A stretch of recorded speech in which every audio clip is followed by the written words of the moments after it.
Hi నమస్తే, నేను మీ రాజగోపాల్ రెడ్డి కార్వేటి. వైద్య విద్యా ప్రవేశాలలో ఎంబీబీఎస్ కౌన్సిలింగ్ అప్డేట్స్లో భాగంగా ఈరోజు ఆంధ్రప్రదేశ్ మరియు తెలంగాణ రాష్ట్రానికి చెందిన కౌన్సిలింగ్ అప్డేట్స్ ఇవ్వబోతున్నాను. తెలంగాణ రాష్ట్రంలో నిన్న సెకండ్ ఫేజ్ కళాశాల వైజు సీట్ అలాట్మెంట్ రిలీజ్ కావడం జరిగింది. ఈ కేఎన్ఆర్ హెల్త్ యూనివర్సిటీ వాళ్ళు ఇచ్చిన కళాశాల వైజు సీట్ అలాట్మెంట్లో కట్ ఆఫ్ మార్కులు ఏ విధంగా ఉన్నాయో చూపించబోతున్నాను. అదేవిధంగా ఈరోజు మేనేజ్మెంట్ కోటాలో రెండో ఫేజ్ కౌన్సిలింగ్కి వేకెన్సీ ఆఫ్ సీట్స్ అంటే ఎన్ని సీట్లు వేకెన్సీ ఉన్నాయో ఆ సీట్ల వివరాలు కూడా కేఎన్ఆర్ హెల్త్ యూనివర్సిటీలో ఇచ్చారు. కేఎన్ఆర్ హెల్త్ యూనివర్సిటీ వాళ్ళ అఫీషియల్ వెబ్సైట్లోకి వెళ్ళేసి మీరు ఆ పీడిఎఫ్ ఫైల్ డౌన్లోడ్ చేసుకొని సెకండ్ ఫేజ్ మేనేజ్మెంట్ కోటాలో ఎన్ని సీట్లు ఖాళీగా ఉన్నాయో ఆ సీట్ల వివరాలు మీరు తెలుసుకోవాల్సిందిగా ఈ వీడియో ద్వారా తెలియజేస్తున్నాను. ఆంధ్రప్రదేశ్ రాష్ట్రంలో ఫ్రీ ఎగ్జిట్ అయ్యే విద్యార్థులకు మొదటి ఫేజు మరియు రెండో ఫేజ్లో రిపోర్టింగ్ చేసిన విద్యార్థులకు ఫ్రీ ఎగ్జిట్ అయ్యేందుకు డాక్టర్ ఎన్టీఆర్ హెల్త్ యూనివర్సిటీ వాళ్ళు కూడా నోటిఫికేషన్ జారీ చేశారు.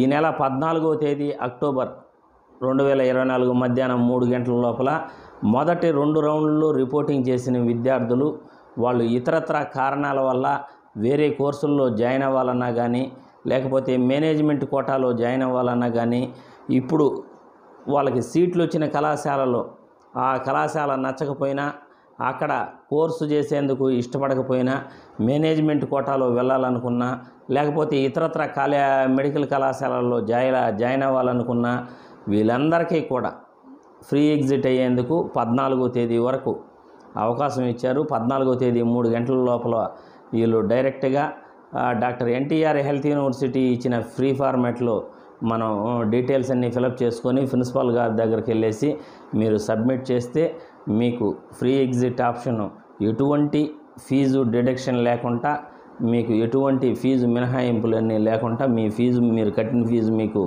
తిరిగి ఇచ్చేస్తారు. మీ ఒరిజినల్ సర్టిఫికేట్స్ అన్నీ కూడా మీకు తిరిగి ఇచ్చేస్తారు. తర్వాత మీరు మేనేజ్మెంట్ కోటాలో అయినా పాల్గొనవచ్చు, మంచి కళాశాలలో సీట్లు సంపాదించుకోవచ్చు, లేకపోతే ఆల్ ఇండియా కోటాలో ఏదైనా మీకు సీటు వస్తుంది స్టే వేకెన్సీ రౌండ్లో అనుకుంటే అటైనా కానీ వెళ్ళచ్చు. కాబట్టి 14వ తేదీ అక్టోబర్ 2024 వరకు ఫ్రీ ఎగ్జిట్ ఆప్షన్ అనేది ఉంది. ఇక తెలంగాణ రాష్ట్రంలో కట్ ఆఫ్ ఎలా ఉందో కూడా మనం విద్యార్థులకు తెలియజేయాలి. కాబట్టి మొదటి ఫేజు మరియు రెండో ఫేజ్లో రెండిట్లో కలిపి కట్ ఆఫ్ వివరాలు మీ అందరికీ తెలియజేస్తాను. నిన్న వచ్చిన కట్ ఆఫ్ ఫలితాలు మరియు గత ఫస్ట్ ఫేజ్లో ఎన్ని మార్కులకు వచ్చింది, తర్వాత ఇప్పుడు ఎన్ని మార్కులకి కట్ ఆఫ్ ఆగింది సెకండ్ ఫేజ్లో అనేది కూడా తెలియజేస్తాను. తెలంగాణ రాష్ట్రంలో ఎంబీబీఎస్ ప్రవేశాల్లో కాంపిటెంట్ అథారిటీ కోటాలో మొదటి ఫేజ్ ఓసీలు 528 మార్కులకు కట్ ఆఫ్ ఉంటే రెండో ఫేజ్కి 507కి కట్ ఆఫ్ నిలవడం జరిగింది. 507 మార్కులకి ఓసీ జనరల్ కేటగిరీలో కట్ ఆఫ్ ఆగటం జరిగింది. అదేవిధంగా బీసీఏలో 437కి మొదటి రౌండ్లో సీట్ వస్తే 420 మార్కులకి రెండో రౌండ్లో సీట్ అనేది ఆగటం జరిగింది బీసీఏ కేటగిరీలో. బీసీబీలో 515 మార్కులకు మొదటి రౌండ్లో సీట్ వస్తే 485 మార్కులకు రెండో రౌండ్లో సీట్ ఆగటం జరిగింది. బీసీసీలో 444 మార్కులకు మొదటి రౌండ్లో సీటు కేటాయిస్తే 431 మార్కుకి రెండో రౌండ్లో సీటు కేటాయింపు అనేది లీస్ట్ కేటగిరీలో ప్రైవేట్ ఏ కేటగిరీకి జరిగింది. బీసీడీ 521 మార్కులు మొదటి రౌండ్లో ఉంటే బీసీడీలో రెండో రౌండ్కి 494 మార్కులకు కట్ ఆఫ్ అనేది ఆగటం జరిగింది. బీసీఈ 494 మార్కులకు కట్ ఆఫ్ ఉంటే 486 మార్కులకు రెండో రౌండ్లో కట్ ఆఫ్ ఆగటం జరిగింది. ఇక ఎస్సీ కేటగిరీలో 446 మార్కులకు ఫస్ట్ రౌండ్లో కట్ ఆఫ్ ఉంటే రెండో రౌండ్కి 433 మార్కులకి కట్ ఆఫ్ అనేది రెండో రౌండ్లో తెలంగాణ రాష్ట్రంలో ఆగటం జరిగింది. ఇక ఎస్టీ కేటగిరీ అయితే కొద్దిగా చెక్ చేస్తున్నానో అది చెక్ చేసిన తర్వాత మీకు ఎస్టీ కేటగిరీ కూడా మీకు పూర్తి వివరాలు అందిస్తాను. ఇక ఆంధ్రప్రదేశ్ మరియు తెలంగాణ రాష్ట్రానికైతే కట్ ఆఫ్ వేరియేషను చాలా ఉంది. ఆంధ్రప్రదేశ్ రాష్ట్రంలో దాదాపు కూడా తెలంగాణ రాష్ట్రం కంటే యావరేజ్గా 100 మార్కులు వేరియేషన్ అయితే కనబడుతూ ఉంది. ఒక బీసీఏలోనే 148 మార్కులు వేరియేషన్ కట్ ఆఫ్ ఏయూ రీజన్కి మరియు తెలంగాణ రీజన్కి ఉందంటే ఆంధ్రప్రదేశ్లో ఎంబీబీఎస్ చేయాలంటే ఎంత కష్టమో మీరందరూ కూడా ఊహించుకోవచ్చు. ప్రతి విద్యార్థి కూడా ఆంధ్రప్రదేశ్ రాష్ట్రంలో ఎందుకు ఇంత కట్ ఆఫ్ పెరుగుతుందంటే ఇక్కడ గవర్నమెంటు పెరుగుతున్న కాంపిటీషన్కి తగ్గట్టు మెడికల్ కళాశాలలో తీసుకురావడంలో ఆంధ్రప్రదేశ్ గవర్నమెంట్ పూర్తిగా విఫలమవుతూ ఉంది. తెలంగాణ రాష్ట్రంలో పెరుగుతున్న కాంపిటీషన్కి తగ్గట్లుగా మెడికల్ కాలేజీల వాళ్ళు పర్మిషన్ తెచ్చుకుంటూ ఉంటే ఆంధ్రప్రదేశ్లో మాత్రం గవర్నమెంట్ నిమ్మకు నీరెత్తినట్లు అసలు మెడికల్ కళాశాలలో తేవటంలో ఈ సంవత్సరం విఫలమైంది. కాబట్టి కట్ ఆఫ్ అనేది విపరీతంగా పెరిగిపోయింది. దాదాపు కూడా గత సంవత్సరానికి ఈ సంవత్సరానికి 70 మార్కులు వేరియేషన్ అనేది. గత సంవత్సరం 543 మార్కులకు ఎస్వి రీజన్లో కట్ ఆఫ్ ఉంటే ఈసారి రెండో రౌండ్కి 593 మార్కులు కట్ ఆఫ్ ఉందంటే ఎన్ని మార్కులు వేరియేషన్ ఉన్నాయో మీరే అర్థం చేసుకోవచ్చు. గత సంవత్సరం 490లో బీసీ కేటగిరీ వాళ్ళకి కట్ ఆఫ్ ఉంటే ఈ సంవత్సరం 553, 55, 58లో కట్ ఆఫ్ ఉందంటే ఎన్ని మార్కులు వేరియేషను ఉందో మీరు ప్రతి ఒక్కరు అంటే 60 మార్కులు వేరియేషన్ గత సంవత్సరానికి ఈ సంవత్సరానికి కట్ ఆఫ్ తేడా ఉందంటే ఎక్కడ ఆంధ్రప్రదేశ్ రాష్ట్రంలో మెడికల్ కళాశాలల గురించి ప్రయత్నిస్తున్నారు, అసలు విద్యార్థుల గురించి ఎక్కడ కూడా ఆలోచించట్లేదనే ప్రతి ఒక్కరూ కూడా తెలుసుకోవాలి. కాబట్టి ఆంధ్రప్రదేశ్ రాష్ట్రానికి తెలంగాణ రాష్ట్రానికి ప్రతి కేటగిరీలో కూడా మనం ఈరోజు న్యూస్ పేపర్లో కూడా అదే రావటం జరిగింది. సెకండ్ రౌండ్కి వచ్చే లోపల ఆంధ్రప్రదేశ్కి తెలంగాణకి ఓసీలో 101 మార్కులు వేరియేషన్ ఉంది.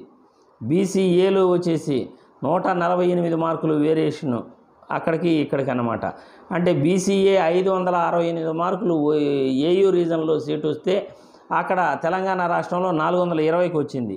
బీసీబీకి 559 మార్కులు ఏయూ రీజన్లో సీటు వస్తే 485 మార్కులకి తెలంగాణ రాష్ట్రంలో సీటు రావడం జరిగింది. అంటే 74 మార్కులు బీసీబీలో, బీసీఏలో 148 మార్కులు, ఓసీలో 101 మార్కు వేరియేషన్ అన్నమాట. 608, 101. ఎస్వియు రీజన్కి తెలంగాణకి అయితే దాదాపు 90 మార్కులు వేరియేషన్ కనపడతా ఉంది. 90 మార్కులు, 85 మార్కులు పైనే కనపడతా ఉంది. బీసీసీలో కూడా 573 AU reason cut off, Telangana cut off 431, 142 మార్కులు వేరియేషన్. బీసీడీకి అయితే 594 ఏయూ రీజన్లో కట్ ఆఫ్ ఉంటే ఇక్కడ తెలంగాణలో 494 అంటే 100 మార్కులు వేరియేషన్ ఉంది. 100 మార్కులు వేరియేషన్. బీసీఈలో 551 మార్కులు కట్ ఆఫ్ ఉంటే 486 మార్కులకి తెలంగాణలో ఉంది. అట్లా ప్రతి కేటగిరీలో కూడా మనం కట్ ఆఫ్ వేరియేషన్ అనేది ఏపీకి తెలంగాణకి స్పష్టంగా కనబడుతూ ఉంది. ఇకనైనా ఆంధ్రప్రదేశ్ రాష్ట్ర ప్రభుత్వం పెరుగుతున్న కాంపిటీషన్కి తగ్గట్లు విద్యార్థుల అవసరాలకు తగ్గట్లు మనం ప్రభుత్వ మెడికల్ కళాశాలలు తీసుకురావాలి. ప్రభుత్వ మెడికల్ కళాశాలలపై దృష్టి పెట్టాలి. వైద్య విద్యను అభ్యసించే విద్యార్థుల కోసం కొత్త మెడికల్ కళాశాలలు తీసుకురావాల్సి ఉన్నది. ఎందుకంటే అందరి ద్రాక్ష పండులాగా ఎంబీబీఎస్ సీట్ ఆశించే విద్యార్థులకు ఆ విధంగా అయిపోతూ ఉంది. ఎందుకంటే ఎంబీబీఎస్ సీట్ కావాలంటే ఏ స్పెషల్ కేటగిరీ అయినా ఉండాలి, లేకపోతే ఫిజికలీ హ్యాండిక్యాప్డ్ అయినా అయి ఉండాలి, లేకపోతే సీటు వచ్చే పరిస్థితి కనపడట్లేదు.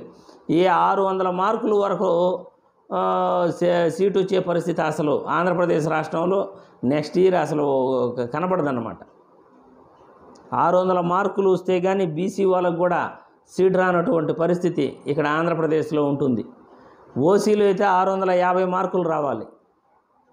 అటువంటి పరిస్థితి దాపురిస్తే ఇక ఏం చదువుకుంటారు, ఏమి ఎంబీబీఎస్ చేస్తారు? ఇటువంటి ప్రభుత్వాల వల్ల విద్యార్థులకు నష్టమే. కానీ విద్యార్థుల తల్లిదండ్రులు ఇన్ని రోజులు వాళ్ళ కళలు ఎంబీబీఎస్ చేయాలన్న కళలు పూర్తిగా వాళ్ళ నీళ్లు చల్లుకోవాల్సిందే, ఆవిరి చేసేయాల్సిందే వాళ్ళ కళల్ని.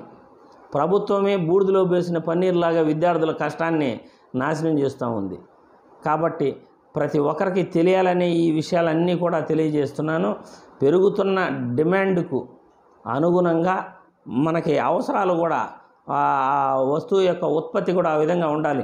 డిమాండ్ ఏ విధంగా ఉంటుందో వస్తువు ఉత్పత్తి కూడా ఆ విధంగా ఉండాలి. ఎంతమంది ఇక్కడ చదువుకుంటున్నారో, ప్రతి సంవత్సరం కాంపిటీషన్ ఎలా ఉందో మెడికల్ కాలేజీలు కూడా అన్నీ తీసుకొస్తేనే ఇక్కడ పరిష్కారం ఉంటుంది, విద్యార్థికి సీట్ రావడం జరుగుతుంది. లేదు అంటే పరిస్థితి ఇంకా దారుణంగా ఉంటుంది. ప్రతి సంవత్సరం కట్ ఆఫ్ అయితే పెరుగుతూ ఉంటుంది. ఆ 720 మార్కులకు 650కి మార్కులు రావాలంటే ఓసీ విద్యార్థికి సామాన్యమా? 720 మార్కులకు 600 మార్కులు వచ్చిన సీటు దక్కదు అంటే భవిష్యత్తులో బీసీ విద్యార్థులు ఎంబీబీఎస్ చేయాలనుకుంటారా?